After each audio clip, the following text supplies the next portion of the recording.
요한복음 8장 31절로 32절.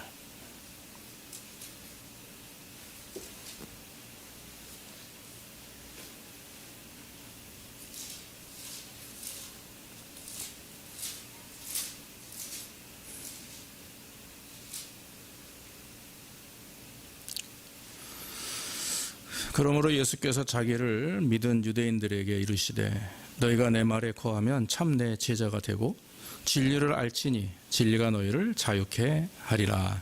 아멘. 아멘. 오늘은 참된 제자라고 하는 제목을 가지고 첫 번째 말씀을 드리겠습니다. 다음 주에는 이제 참된 제자 두 번째 말씀을 드리려고 합니다. 오늘 본문의 말씀을 보면 제자에 대한 말씀을 주님이 하시죠. 사실 이거 제자라고 하는, 저희 교회도 제자교회입니다. 그래서 이제 여러 말을 이제 제가 들은 적이 있습니다. 성도님들이나 또 외부로부터. 근데 이제 되게 이렇게 듣거나 볼 때 제자라는 단어를 듣는 사람마다 두 가지 반응이 나타납니다. 첫째는 뭐냐면 제자라는 말을 들을 때, 정말 내가 이 정말 하나님의 그리스도의 제자가 되겠다라고 의미심장하게 듣고, 그리고 예수님의 제자처럼 내 일생을 하나님 앞에 헌신하며 최선을 다하면서 주님 앞에 살자, 그런 어떤 결심과 그 각오를 하는 사람이 있고, 또 반대로 어떤 분들은 제자라는 말이 너무 이제 무겁고 부담이 되니까 또 위축되고 심지어는 두렵기까지 해서 어떤 분들은 교회 나오기가 어렵다, 이런 얘기를 하는 분도 있었고, 그래서 하나님 앞에 나올 때마다 좀 민망하다, 그런 말을 또 하는 분들도 있습니다. 그러니까 제자라는 말을 들을 때 사실 이것이 일반적인 이제 어떤 현상이죠. 그래서 더 마음에 결단을 하거나 아니면 더 오히려 스스로 위축되거나 멀어지는 일들이 있다라고 하는 거죠. 개척 초창기에 그런 부분들이 굉장히 두드러지게 뚜렷하게 나타났던 기억이 납니다. 그래서 교회 이름을 제자교회라고 했을 때 저 자신도 하나님 앞에 기도하는 가운데 주신 이름으로 그렇게 했지만, 또 성도님들이나 외부 사람들의 그런 어떤 느낌은 뭔가 이렇게 두 가지 양상으로 나타났다 하는 것이죠. 성경에 보면 이 제자라고 하는 그런 어떤 정의, 개념에 대해서 이처럼 구체적으로 묘사한 부분이 없다고 합니다. 그러니까 오늘 본문 말씀에서 그 예수님께서 이 말씀하신 그 제자가 되면 어떻게 해야 제자가 되는가 보면 한마디 말씀하신 것이 너희가 내 말에 거하면 참 제자가 되고, 그렇게 말씀을 했다라고 하는 거죠. 내 말에 거한다는 말을 보면은요, 이 말씀의 내용을 우리가 다시 한번 확인해 본다면, 그 예수님의 제자, 주님의 말씀에 거한다, 그런 말은 말씀에 머문다라고 하는 뜻입니다. 그래서 그리스도의 말씀에 머문다, 그리스도의 말씀과 연합한다, 그렇게 성경은 말씀하고 있는 것입니다. 그래서 하나님의 말씀에 머무는 자들은 진리를 알게 되고 그 진리 가운데 행하는 자들이 된다라고 하는 것이죠. 그래서 그 안다라고 하는 말씀 안에는 예수님에 대해서 완전히 아는 겁니다. 그래서 이해하는 겁니다. 그리고 연합하는 것을 말합니다. 그래서 여러분, 저와 여러분들이 진정한 제자가 되기 위해서, 참 제자로서 내 말에 거한다, 즉 그리스도의 말씀에 머문다라고 하는 말의 의미는 몇 가지 의미가 있는데, 제일 먼저 중요한 것이 예수님의 말씀에 끊임없이 귀를 기울이는 것이죠. 기독교인이라고 하면은 일생을 통해서 주님의 말씀에 귀를 기울이는 자들입니다. 그러니까 주님의 말씀에 귀를 기울인다 하는 거죠. 바클레이 주석가는 이렇게 말합니다. 그리스도인은 먼저 그리스도께서 말씀하는 것에 귀를 기울이고 그때까지는 어떠한 결정도 내리지 않는 사람을 말한다 그랬어요. 제자라고 하면 중요한 일이 있을 때 우리의 생각이 아닌 바로 주님의 뜻을 기대하고 또 바라는, 그래서 결정하지 않는 그런 사람들이 바로 제자라고 하는 것입니다. 성도의 삶의 결정권이 누구에게 있느냐 하는 것이죠.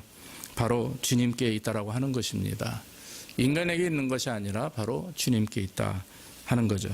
그래서 주께서 정말 가라 하면 가고 서라 하면 서는, 그래서 우리가 가스펠송에서도 주님 말씀하시면 내가 어디든 가오리다. 그러나 주님 서라 하시면 내가 서겠나이다라고 하는 그런 고백의 찬양도 있지 않습니까? 그래서 중요한 것은 그리스도인이다 하면 주님께서 룰하시는, 좀 통치하시는 그런 것이 바로 제자다라고 하는 것이죠.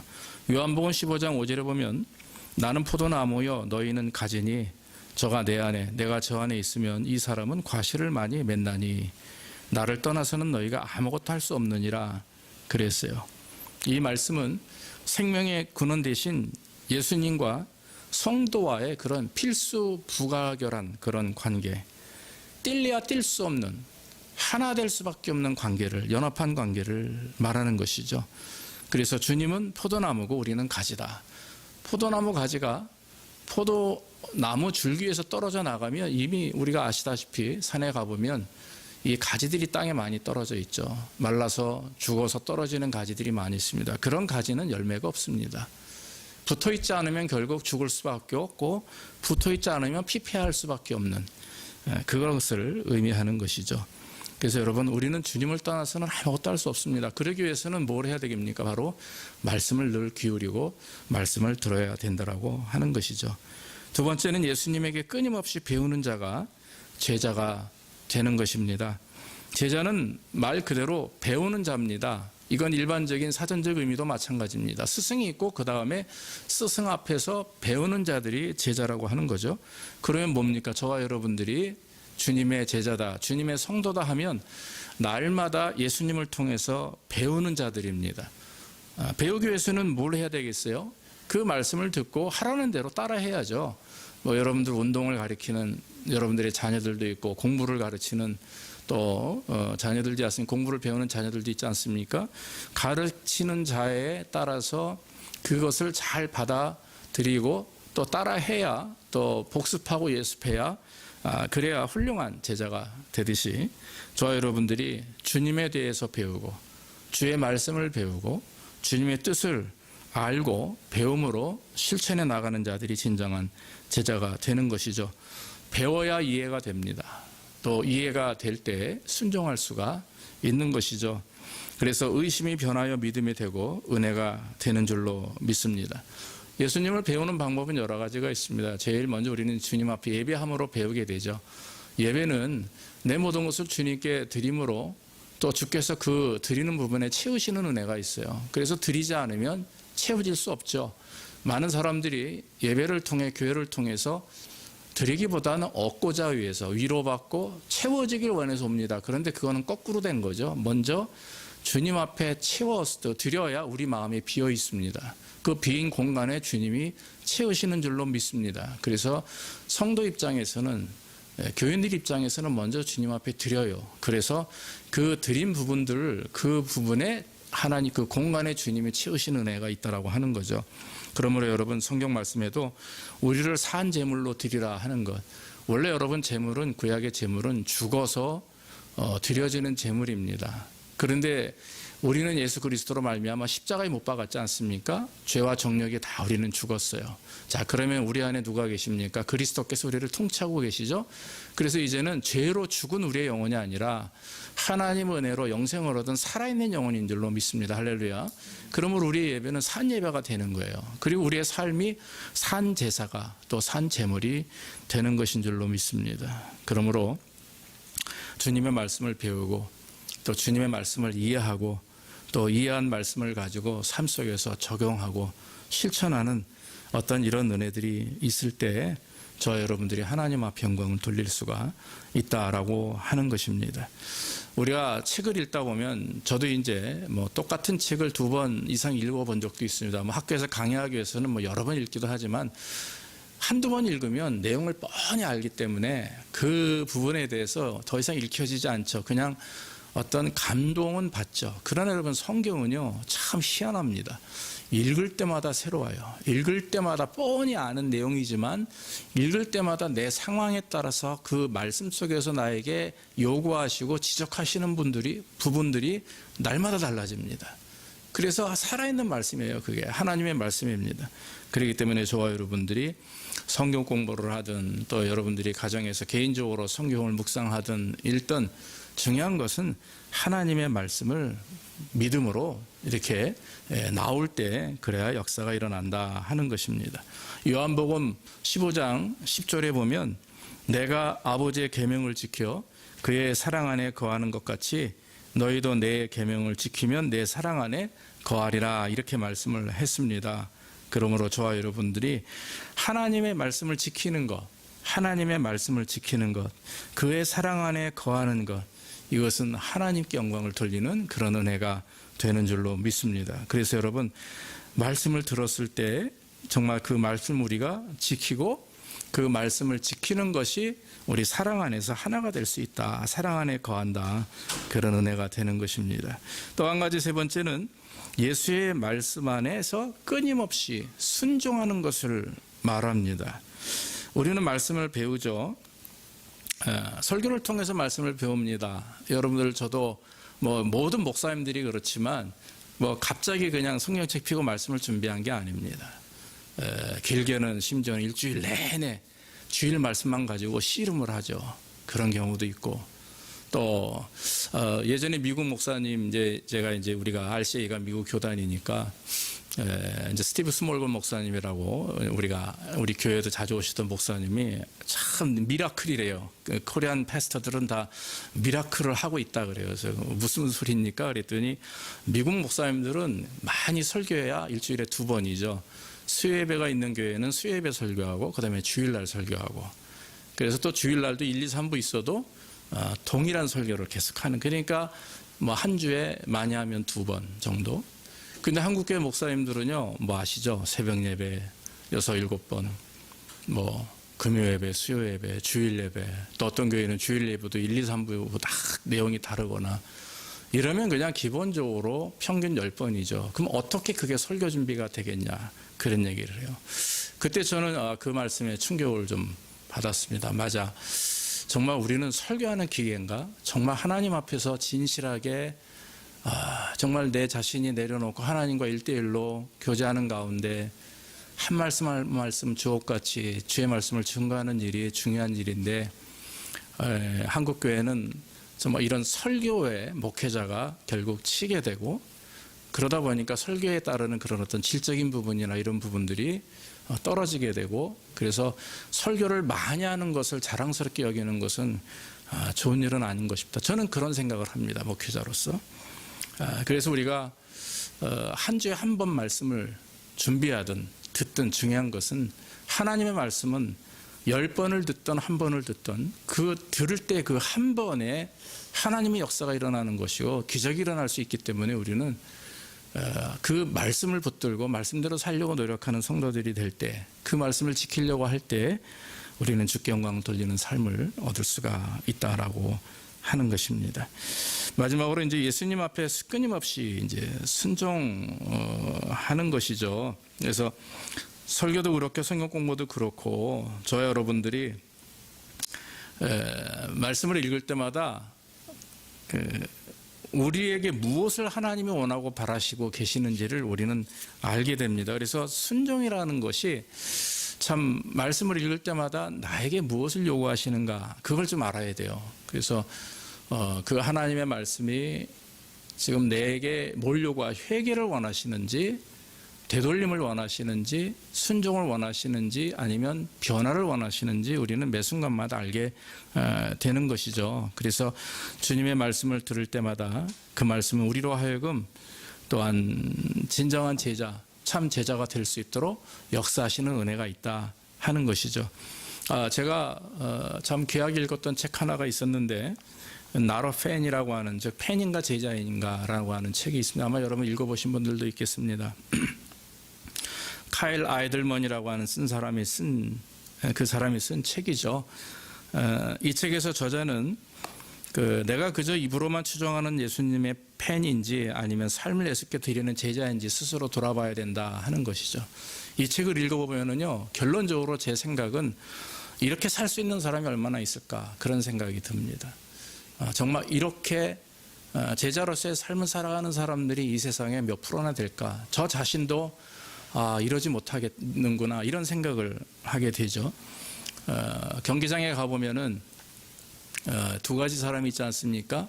운동장에서 직접 시합을 뛰는 사람이 있고 양쪽에서 뭐 야구 경기장 특히 심하죠. 양쪽에서 이렇게 응원하는 사람이 있습니다. 팀에 따라서.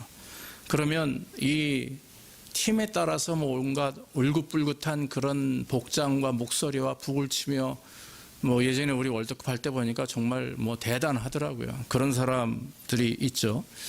그런데 여러분, 팬은 한 번 그렇게 소리 지르고 시합이 끝나면 그냥 떠나가 버리면 그만입니다. 그러나 운동 경기하는 사람은 매 순간마다 거기서 경기를 하게 되는 것이죠.